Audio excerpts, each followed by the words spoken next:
चक्षुरुन्मिलितं येन तस्मै श्रीगुरवे नमः। नमः विष्णुपादाय कृष्णपृष्ठे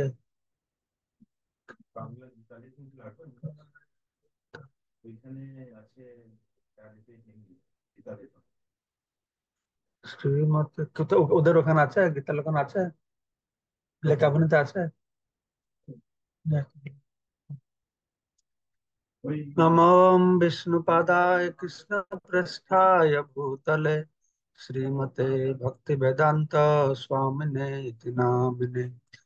नमस्ते सारस्वती देवे गौरवाणी प्रचारिणे निर्विशेष शून्यवादी पाश्चात्य दिशतारिणे। वंशाकल्पतरुश्च कृपा सिन्धो भैव च पतितानां पावनेभ्यो वैष्णवेभ्यो नमो नमः। आजानुलम्बितभुजौ कनकावदातौ सङ्कीर्तनैकपितरौ कमलायताक्षौ विश्वम्भरौ द्विजवरौ जुगधर्मपालौ वन्दे जगत्प्रियकरौ करुणावतारौ। शिरः निजगुप्तभीतं स्वप्रेमनामामृतमत्युतारम् आपामरजविततारं गौरकृष्णजनभ्यतमां आनन्दलीलामय विग्रहाय हेमावदिव्य छविसुन्दराय तस्मै महाप्रेम रस प्रदाय चैतन्यचन्द्राय नमस्ते। जय श्री कृष्ण चैतन्य प्रभु नित्यानंद श्री अद्वैत गदाधर शिवासादि श्री गौर भक्त वृंद। हरे कृष्णा कृष्ण कृष्ण हरे हरे, हरे राम राम राम हरे हरे।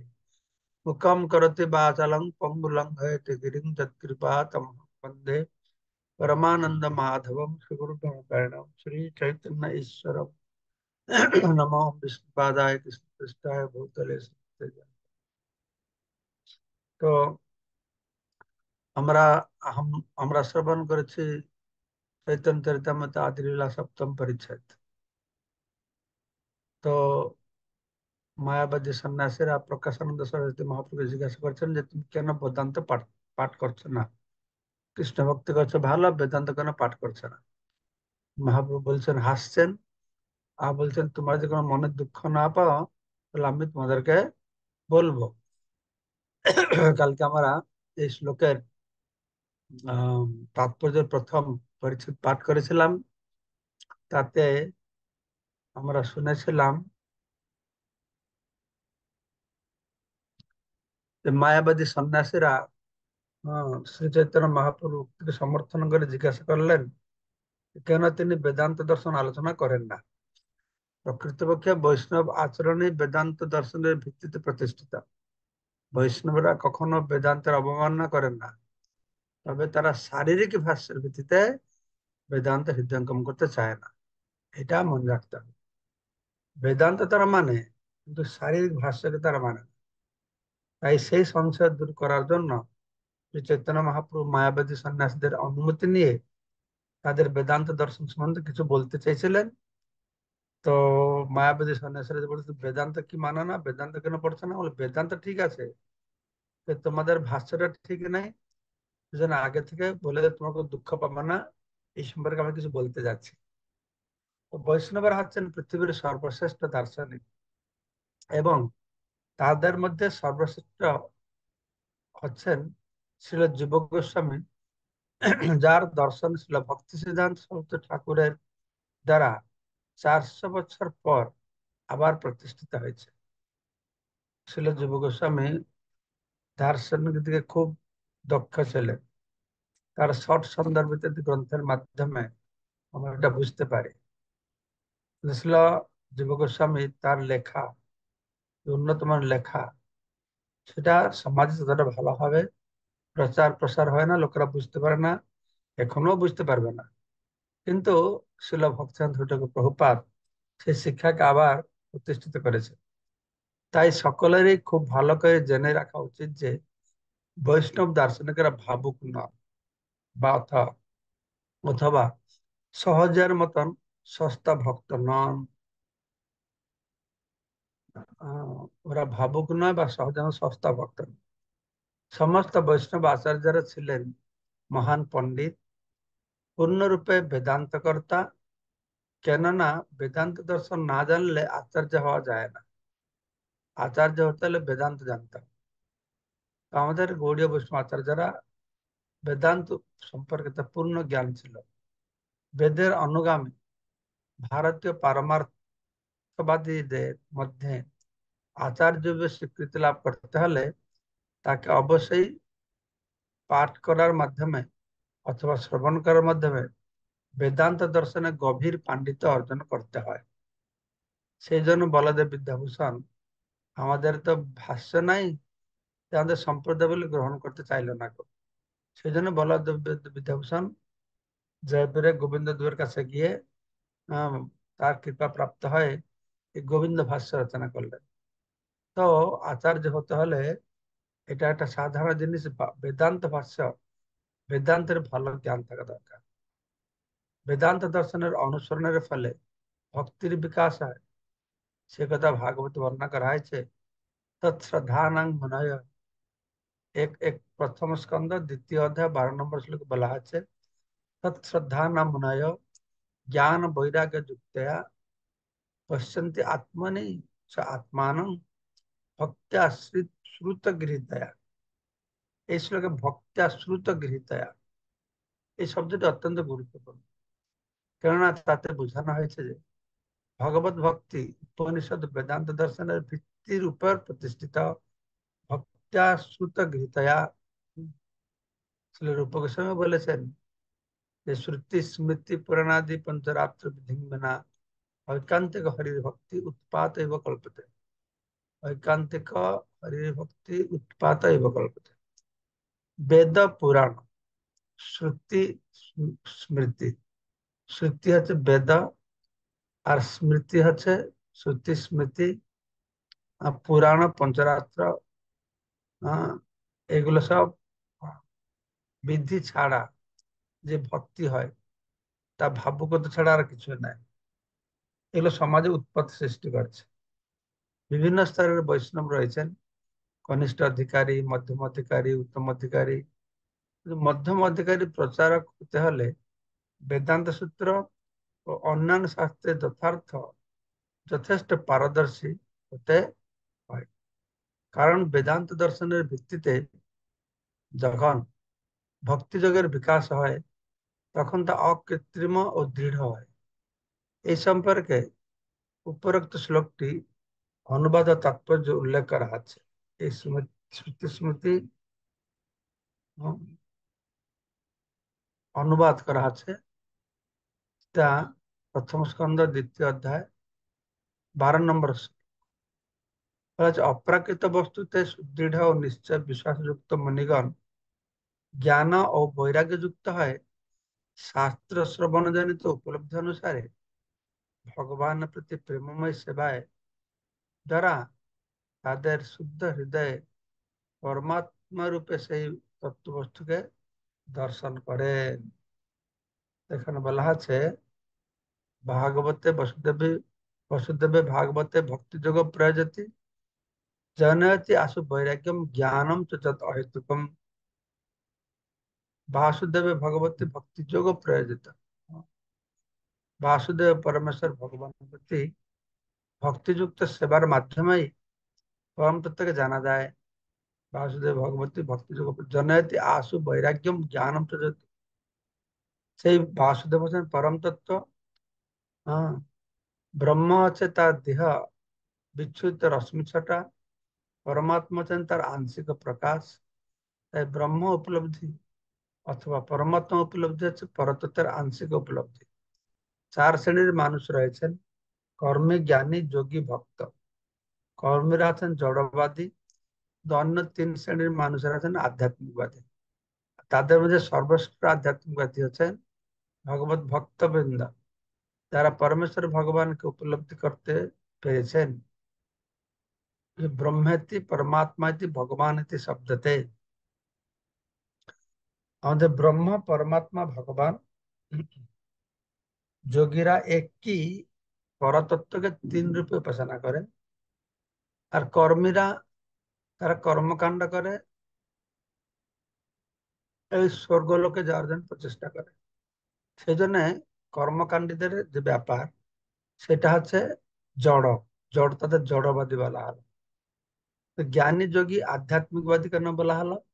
তারা জড় স্তরের উন্নতি, জড় স্তরের উপরে। জ্ঞানী হোক, যোগী হোক, ভক্ত হোক, সবাই জানে যে আমরা এই দেহ নেই, আমি চিন্ময় আত্মা। এটা সবাই মধ্যে এক। কিন্তু তাদের মধ্যে ফারাকটা কি? জ্ঞানীরা নিরাকারকে মানে, যোগীরা পরমাত্মাকে মানে, ভক্তরা ভগবানকে মানে। হ্যাঁ, কিন্তু সবাই আত্মাকে মানে। ভৌতিক জগৎটা ঠিক নয়, ভুল, বা আহ, এটা আসল জায়গা নয়, এটা সবাই মানে। ঠিক আছে? তো তাদের মধ্যে যারা জ্ঞানী, তারা নিরাকার ব্রহ্মকে মানে, এটা নিকৃষ্ট। যোগী তারা পরমাত্মা মানে, তো উৎকৃষ্ট। ভক্ত ভগবানকে মানে, সর্বোৎকৃষ্ট। ব্রহ্মেতি পরমাত্মাইতি ভগবান ইতি শব্দতে। তো ভক্ত ভগবানকে মানে উৎকৃষ্ট হচ্ছে কেন? না, জ্ঞানী যে নিরাকার ব্রহ্মের উপাসনা করছে, তারা সৎ বস্তুর উপাসনা করছে। পরম ব্রহ্ম হচ্ছেন সচ্চিত আনন্দ। তার একটা অংশ হচ্ছে সৎ অংশ। হ্যাঁ, এই সৎ অংশের উপাসনা করছে ব্রহ্ম। আর যারা জ্ঞানী, সৎ আর চিত, নিত্য আর জ্ঞানময়। কিন্তু যারা ভক্ত, ভগবানকে পূজা করছে যে ভগবান সৎ চিত আনন্দ, নিত্য, জ্ঞানময় আর আনন্দময়। সেই জন্য এখানে প্রভুপাদ বললেন যে আধ্যাত্মিকবাদীদের মধ্যে ভগবত ভক্তবৃন্দ হচ্ছেন সব থেকে শ্রেষ্ঠ। তো দ্বিতীয় স্তরের আধ্যাত্মিকবাদী হচ্ছেন তারা যারা পরমেশ্বর ভগবানের অংশ প্রকাশ পরমাত্মাকে আংশিক ভাবে উপলব্ধি করেছেন। আর দ্বিতীয় শ্রেণী। আর তৃতীয় শ্রেণীর হচ্ছে সব থেকে নিকৃষ্ট, হচ্ছে এটা আধ্যাত্মিকবাদী হচ্ছেন তারা যারা সেই পরম পুরুষের চিন্ময় রশ্মি ছটা দর্শন করেছেন, ব্রহ্ম জ্যোতিকে দর্শন করেছেন। যস্য প্রভা প্রভবত জগদণ্ড কোটি কোটি অশেষ বসুধাদি বিভূতি ভিন্নম তদ্ব্রহ্ম নিষ্কলম অনন্তম অশেষ ভূতম গোবিন্দম আদি পুরুষং তমহং ভজামি। আমরা এটা কোথা থেকে? হম, ব্রহ্ম সংহিতা থেকে এই কথা পাচ্ছি। যস্য প্রভা, তার রশ্মি ছটা দর্শন করছে। তো ভগবত গীতা অন্যান্য বৈদিক শাস্ত্রে নির্দেশিত হয়েছে যে পরমেশ্বর ভগবানকে জ্ঞান বৈরাগ্য যুক্ত ভিত্তির মাধ্যমেই কেবল জানা যাবে। অর্থাৎ এই জ্ঞান বৈরাগ্য জানা যাবে। জ্ঞান বৈরাগ্য আসবে কিভাবে? না, ভক্তির দ্বারা। আমরা ইতিপূর্বে জ্ঞান ও বৈরাগ্যের মাধ্যমে কিভাবে ভক্তি যোগ অবলম্বন করা যায় এ বিষয়ে আলোচনা করেছি। যেহেতু ব্রহ্ম উপলব্ধি ও পরমাত্মা উপলব্ধি হচ্ছে পরম তত্ত্বের অপূর্ণ উপলব্ধি, তাই ব্রহ্ম এবং পরমাত্মা উপলব্ধির পন্থা দুটিও, পরমাত্মার পন্থা দুটিও, অর্থাৎ জ্ঞান ও যোগ পরম তত্ত্ব উপলব্ধির অপূর্ণ পন্থা। পরতত্ত্ব বস্তু আছে পূর্ণ হবে কখন? না, ভগবান। ব্রহ্ম উপলব্ধি হচ্ছে আংশিক, ব্রহ্ম হচ্ছে আংশিক, পরতত্ত্বের আংশিক অবস্থা। পরমাত্মা হচ্ছে আংশিক। সেজন্য ব্রহ্ম উপলব্ধির পন্থা যে জ্ঞান, পরমাত্মা উপলব্ধির পন্থা যে যোগ, এই দুটোই অপূর্ণ। তো পূর্ণ হচ্ছে কোনটা? না, ভগবত ভক্তি। ভগবত ভক্তি হচ্ছে পূর্ণ জ্ঞান, জড় বিশ্বাসক্তি রহিত বৈরাগ্য, বেদান্ত শ্রুতির ভিত্তির উপর প্রতিষ্ঠিত।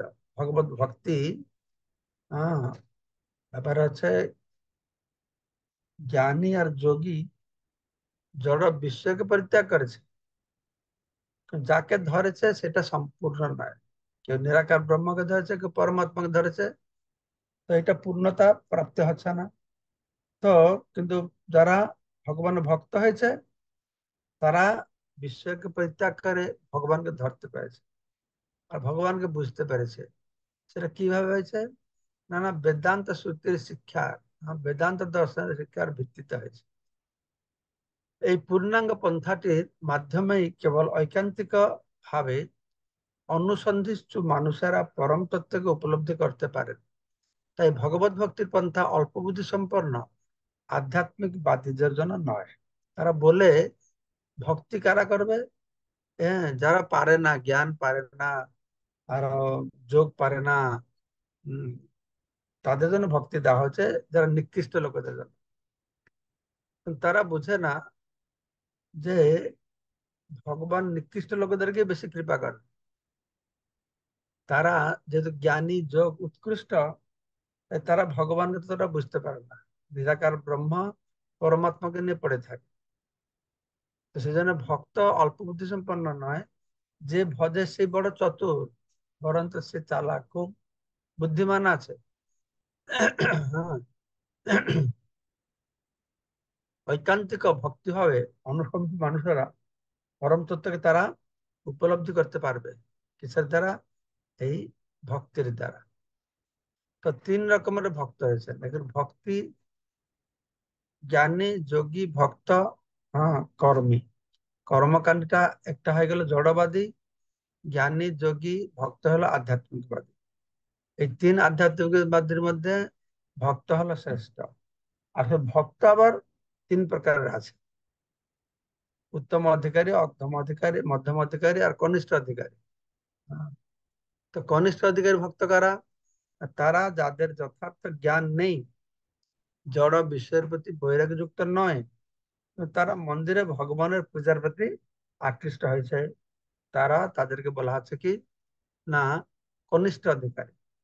কনিষ্ঠ অধিকারী তাদের যথার্থ শাস্ত্র জ্ঞান নেই, বিশ্বের প্রতি অনাসক্ত হয় না, কিন্তু ভগবানকে মানে, ভগবানের পূজা টুজা করে। এটা দেখা যায় সাধারণ জগতে। মানুষরা পূজা করে, ঠাকুর পূজা করে, কিন্তু তাদের তো জ্ঞান নেই, ততটা জ্ঞান নেই।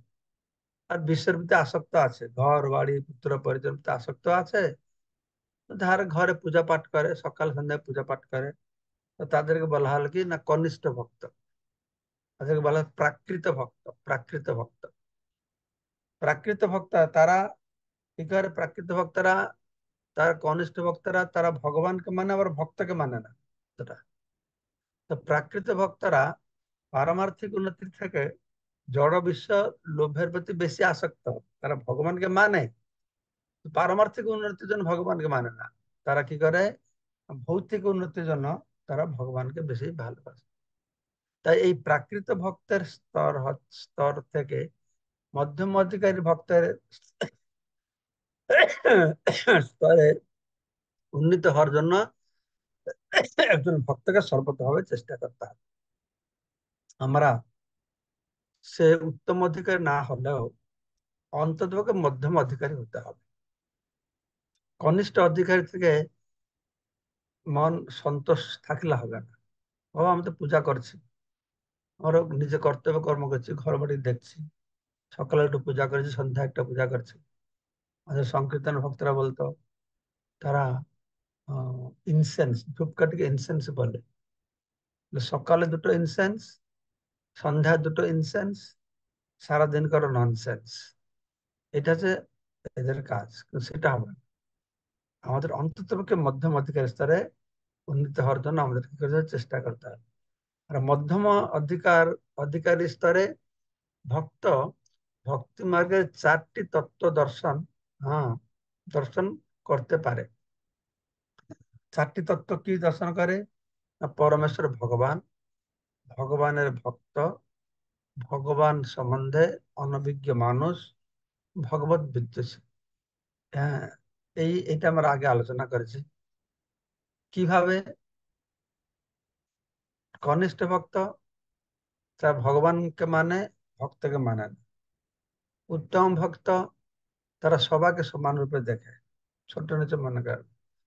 কিন্তু মধ্যম ভক্ত সে বিচার করবে, বিভেদ দেখবে। কিরকম বিভেদ? হম, সে পরমেশ্বর ভগবানকে একরকম দেখবে, ভগবানের ভক্তের সঙ্গে একরকম সম্পর্ক রাখবে। তারা নিরীহ অনভিজ্ঞ মানুষ, জানে না, তাদের প্রতি একরকম ব্যবহার করবে। তারা ভগবত বিদ্বেষী, তাদের একরকম ব্যবহার করবে। কিরকম ব্যবহার করবে?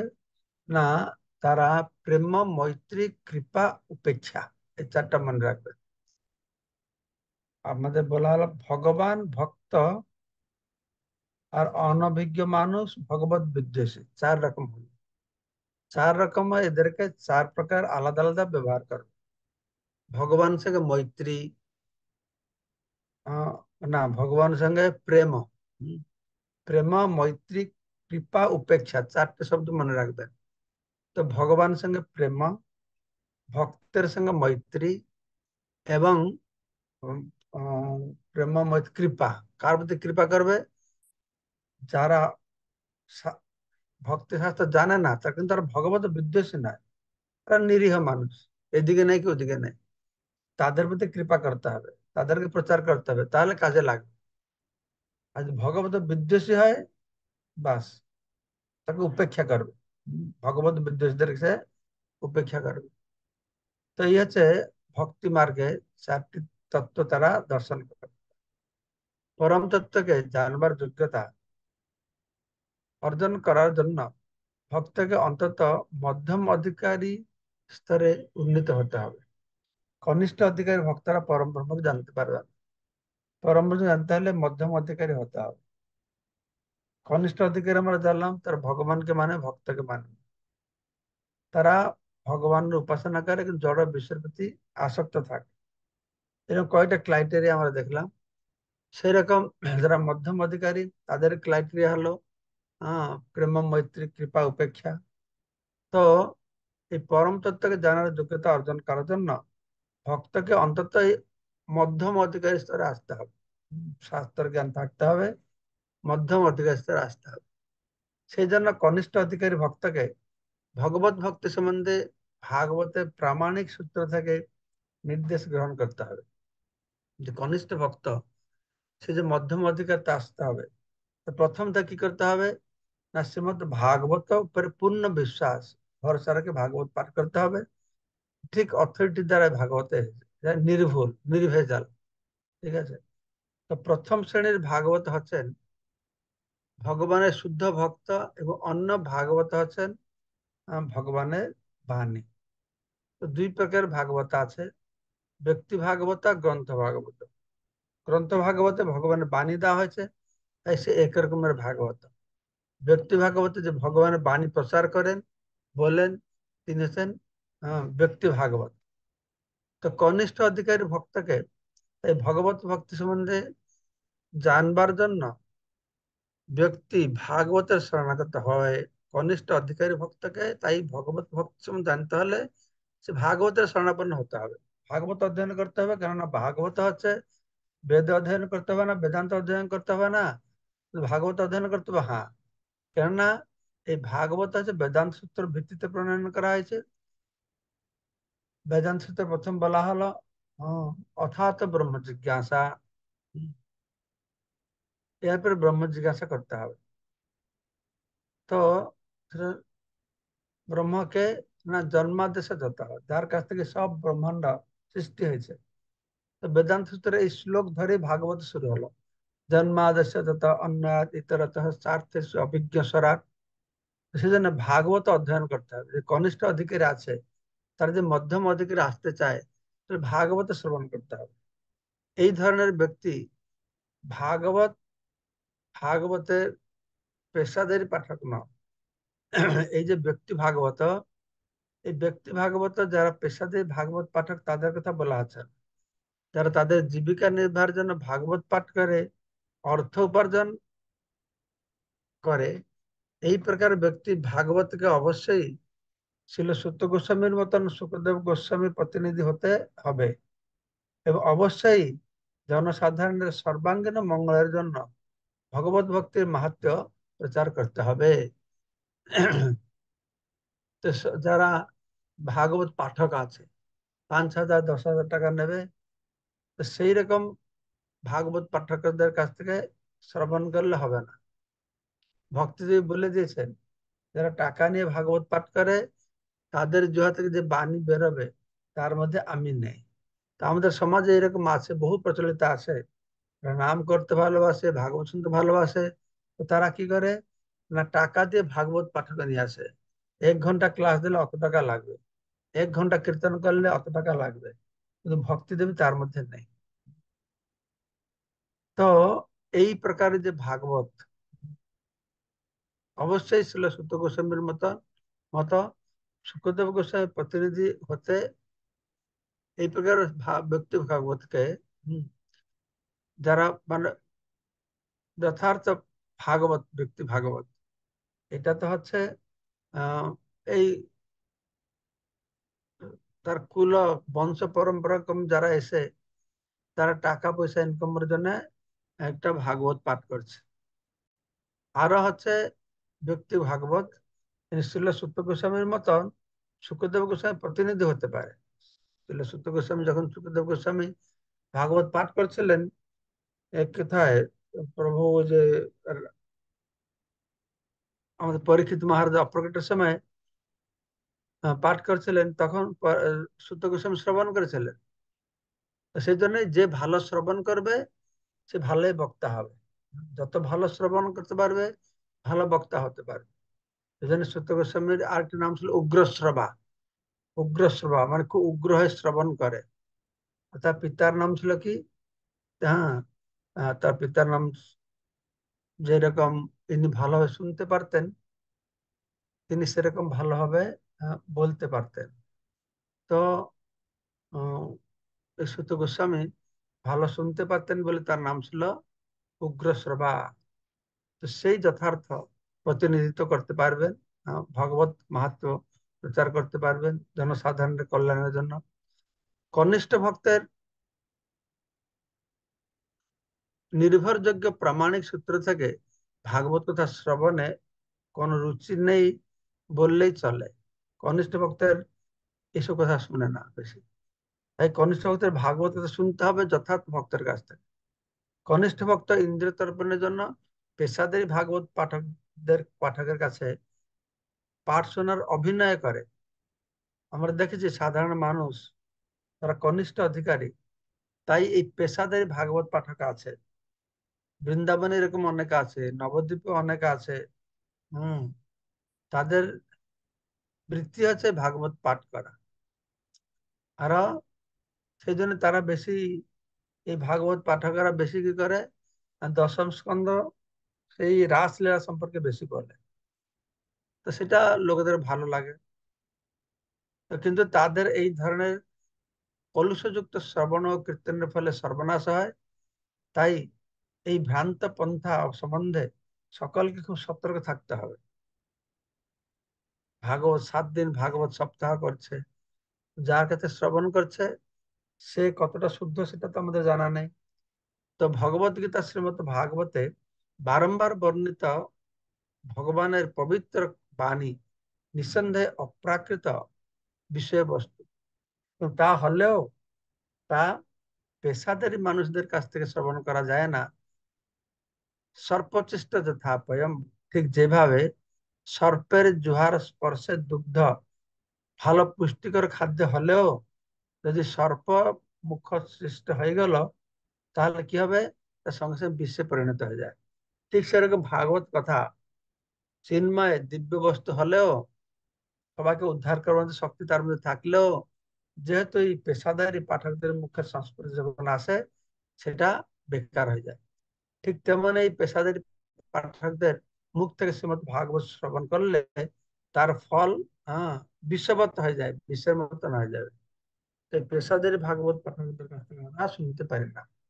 তাই ঐকান্তিক ভক্তকে তার পারমার্থিক মঙ্গল সাধনের জন্য উপনিষদ, বেদান্ত ও পূর্বতন আচার্য অথবা গোস্বামীদের প্রদত্ত গ্রন্থাবলীর মাধ্যমে বৈদিক জ্ঞান গ্রহণ করার জন্য প্রস্তুত হতে হবে। তা আমরা গোস্বামীদের গ্রন্থ শ্রবণ করবো, গোস্বামীদের গ্রন্থ শ্রবণ করে আমরা সবাই বুঝতে পারবো না, তাই গোস্বামীদের সমস্ত গ্রন্থ প্রভুপাদ অধ্যয়ন করে তিনি লিখে দিয়েছেন, যেটা সরল করে আমরা বুঝতে পারবো। যেরকম অত বেদ পুরাণ, অত বেদ পুরাণ কে পড়বে? কিন্তু গোস্বামীরা কষ্ট করে দিন রাত্রি লেগে সব পাঠ করেছে, তাকে ভালো করে বিচার করেছে।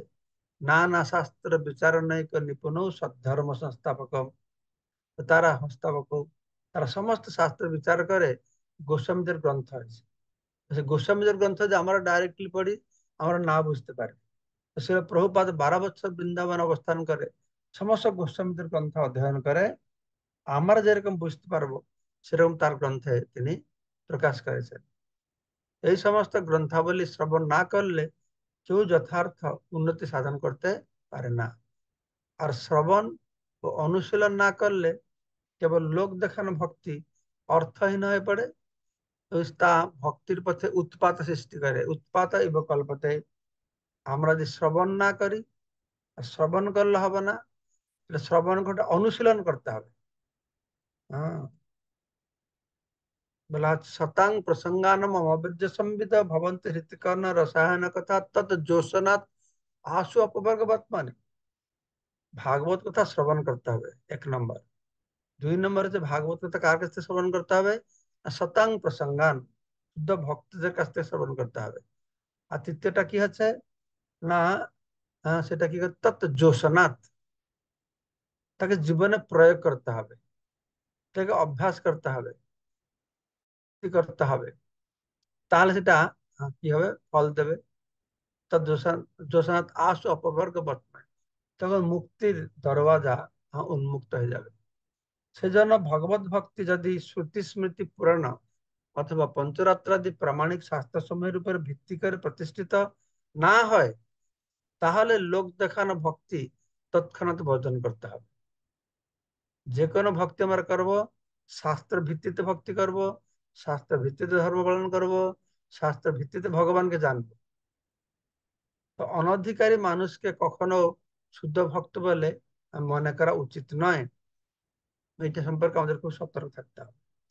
বৈদিক শাস্ত্র থেকে প্রাপ্ত জ্ঞান হৃদয়ঙ্গম করার মাধ্যমে সর্বব্যাপ্ত পরমাত্ম রূপে নিরন্তর পরমেশ্বর ভগবানকে হৃদয়ে দর্শন করা যায়। তাকে বলা হয় সমাধি। এইখানে রহিল গ্রন্থ অমৃত লহরী, বদন বলিয়া সবে বল হরি হরি হরি বল। আমি আমি এখনই হাওড়া যাব। হাওড়াতে আমার হিন্দি ক্লাস আছে, আজকে সানডে আছে, হিন্দিতে ক্লাস দেব। যদি কোনো গুরুত্বপূর্ণ প্রশ্ন থাকে বলুন, ঠিক আছে? শর্ট, সংক্ষেপ করে। মঙ্গলময় বলুন, সংক্ষেপ করে কোনো যদি প্রশ্ন থাকে আবার।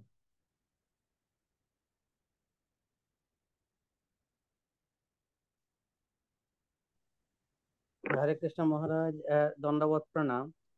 মহারাজ, এই অচিন্ত ভেদাভেদ তত্ত্ব বলতে গিয়ে শ্রী চৈতন্য মহাপ্রভুর শিক্ষা এই গ্রন্থে লেখা হলো, এই তত্ত্ব দর্শন অনুযায়ী পরমেশ্বর ভগবান শ্রীহরি ও তাঁর সৃষ্টি যুগপৎ এক ও অভিন্ন তত্ত্ব। তো মহারাজ, এটা তো জানতাম যে আত্মা এবং পরমাত্মা আহ, আহ, কে নিয়ে মহাপ্রভু তাই বলেছিলেন। এখানে মহারাজ শ্রীহরি এবং তার সৃষ্টি যুগপৎ এক এবং অভিন্ন তত্ত্ব বলা হলো, দুটোকে একরকম বলা হলো মহারাজ? বুঝতে পারছি না আমি তো আপনার প্রশ্নটাই বুঝতে পারছি না, কি বলছেন আপনি? মহারাজ। এই মহাপ্রভুর যে অচিন্ত ভেদাভেদ তত্ত্ব, অত্যন্ত ভেদাভেদটা কি বলুন তো আমাকে। আত্মা আত্মা এবং পরমাত্মা সম্পর্কে বলা হলো, মানে গুণগত ভাবে আহ অভেদ আর পরিমাণগত ভাবে ভেদ। ভগবানের সঙ্গে হ্যাঁ। আত্মার, হ্যাঁ।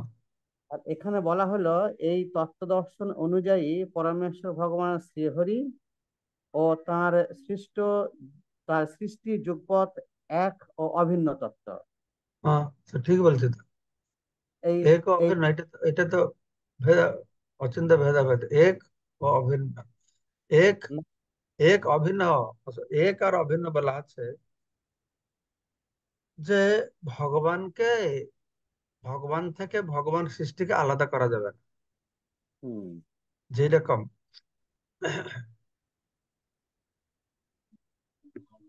আপনি, যেরকম সূর্য, সূর্য থেকে দিন হয়। সূর্য হচ্ছে আলোকের কারণ, অন্ধকারের কারণটাকে সূর্য। সেই সূর্য। সেই রকমই, সেই রকমই এই জড় জগৎকে ভগবান থেকে আলাদা করা যাবে না। যদিও জড় জগৎ হচ্ছে ভগবানের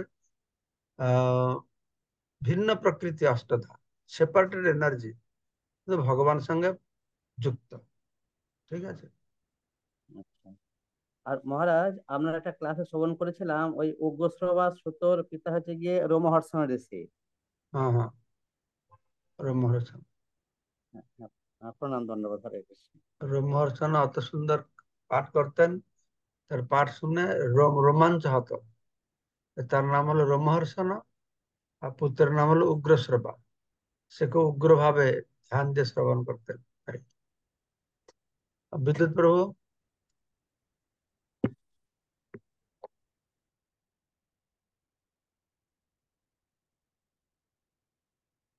হরে কৃষ্ণ, ধন্যবাদ, প্রণাম মহারাজ। মহারাজ, এই যে ভাগবতমের এই শ্লোকের অনুবাদে বলা হচ্ছে যে অপ্রাকৃত বস্তুতে সুদৃঢ় এবং নিশ্চয় বিশ্বাসযুক্ত মুনিগণ জ্ঞান ও বৈরাগ্য যুক্ত হয়ে শাস্ত্র শ্রবণজনিত উপলব্ধি অনুসারে ভগবানের প্রতি প্রেমময়ী সেবার দ্বারা তাদের শুদ্ধ হৃদয়ে পরমাত্মা রূপে সেই তত্ত্ববস্তুকে দর্শন করে।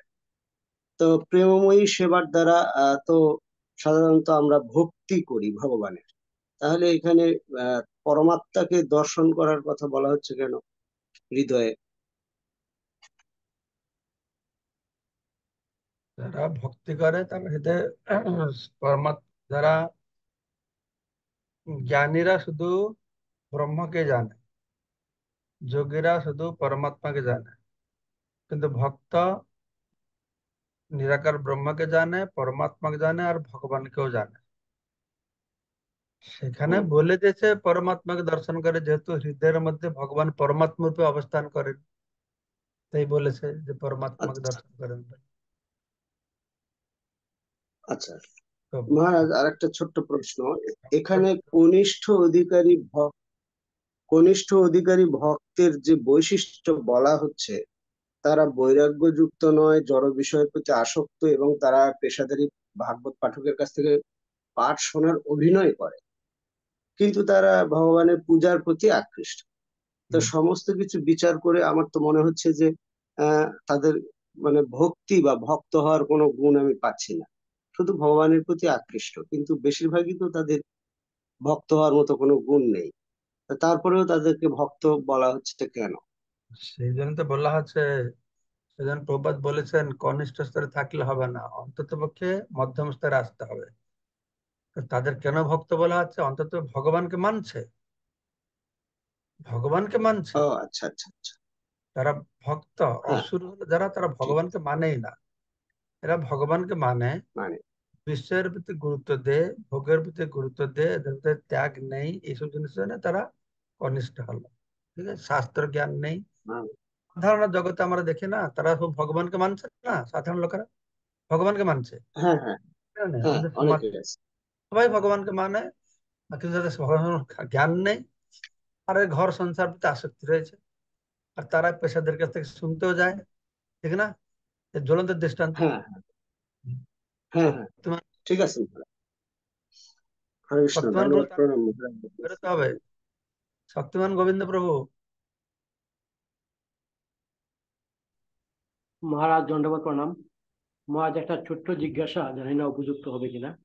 এই এখানে আজকের আলোচনাতে দেখা যাচ্ছে যে সমস্ত বৈষ্ণব আচার্যরা আহ বেদান্ত সম্বন্ধে ওনাদের গভীর জ্ঞান রয়েছে। আর বেদান্ত দর্শন না জানলে আচার্য হওয়া যায় না। তো আমরা দেখেছি গৌরকিশোর দাস বাবাজি, উনি বিশেষ পড়াশোনা জানতেন না। তো উনি কি শুধু ওনার গুরুদেবের কাছ থেকেই বেদান্ত অধ্যয়ন করেছিলেন? শুনুন, গৌড়ীয় আচার্য যেরকম বলদেব বিদ্যাভূষণ, জীব গোস্বামী, যারা আমাদের এই সম্প্রদায়কে প্রতিষ্ঠা করেছে, কোন সম্প্রদায় প্রতিষ্ঠা হবে না যদি বেদান্তের উপরে তাদের ভাষ্য না থাকে। তাই তারা বেদান্ত অধ্যয়ন করে জেনেছে। পরবর্তী সময়ে তারা বেশি বেদান্ত অধ্যয়ন না করলেও বেদান্তের সার কথাটা গুরুদেবের কাছে শুনেছে। আচ্ছা তাই তাদের শিক্ষাটাও বেদান্তের শিক্ষার ভিত্তিতে হলো, নাকি? আচ্ছা। হ্যাঁ তাদের হ্যাঁ, শিক্ষা ঠিক। বেদান্ত শিক্ষার ভিত্তিতে হলো। তারা বেদান্ত জানে। ঠিক সুভাষিনী মাতাজি বলুন, ঠিক আছে, ধন্যবাদ মহারাজ। শর্টকাট করে বলুন তাড়াতাড়ি প্রশ্নটা। হরে কৃষ্ণ, ধন্যবাদ, প্রণাম মহারাজ। আপনার শ্রীচরণে অমৃতময় ক্লাসের জন্য ধন্যবাদ মহারাজ। মধ্যম অধিকারী ভক্তের যে 4টে গুণ, যে ভগবানের সাথে প্রেম ও সম্পর্ক, আর ভক্তদের সাথে মৈত্রী সম্পর্ক, আর যারা আসক্ত ভগবানের প্রতি তাদের সাথে কৃপা, আর যারা হলো উগ্র তাদের সাথে উপেক্ষা। মহারাজ, আমাদের চারিপাশে তো এই উগ্র স্বভাবের জীবই বেশি, তাহলে যদি উপেক্ষা করা হয় তাহলে তারা কিভাবে কৃষ্ণ প্রেম লাভ করবে, কৃষ্ণ ভক্তি পাবে? মহারাজ, হরে কৃষ্ণ। তারা কিভাবে কৃষ্ণ ভক্তি পাবে এটা ভগবান দেখবে, আপনি কৃষ্ণ ভক্তি পান আগে। ঠিক আছে, আপনি কৃষ্ণ ভক্তি পেয়ে শুদ্ধ ভক্ত হলে আপনার সঙ্গ প্রভাব দেখে এরা ভক্ত হবে। আপনার তিলক দেখবে, আপনার স্বভাব দেখবে, দেখে তার ইমপ্রেসড হবে। তো তাদেরকে আপনাকে গভীর কৃষ্ণ তত্ত্ব বলা দরকার নেই, তাদের ডাকবেন, কৃষ্ণ প্রসাদ দেবেন, ভালোবাসবেন, ভালো সম্পর্ক রাখবেন, সেটুকু করবেন, তারা আস্তে আস্তে প্রভাবিত হবে। বুঝতে পেরেছেন? আপনি হরে যদি কৃষ্ণ, ধন্যবাদ মহারাজ, কোটি কোটি প্রণাম। আপনি ডাকলে তোরা শুনবে না, আসবে না, তাকে বলে লাভটা কি আছে? তারা আর অপরাধ করে। তাতে ভালো সম্পর্ক রাখুন, ভালোবাসা রাখুন, মাঝে মাঝে প্রসাদ দেবেন, কথার ছলে একটু বলবেন, এরকম করবেন, তাই না? ঠিক আছে, তাহলে সবাইকে অশেষ ধন্যবাদ। বাঞ্ছা কল্পতরুভ্যশ্চ কৃপা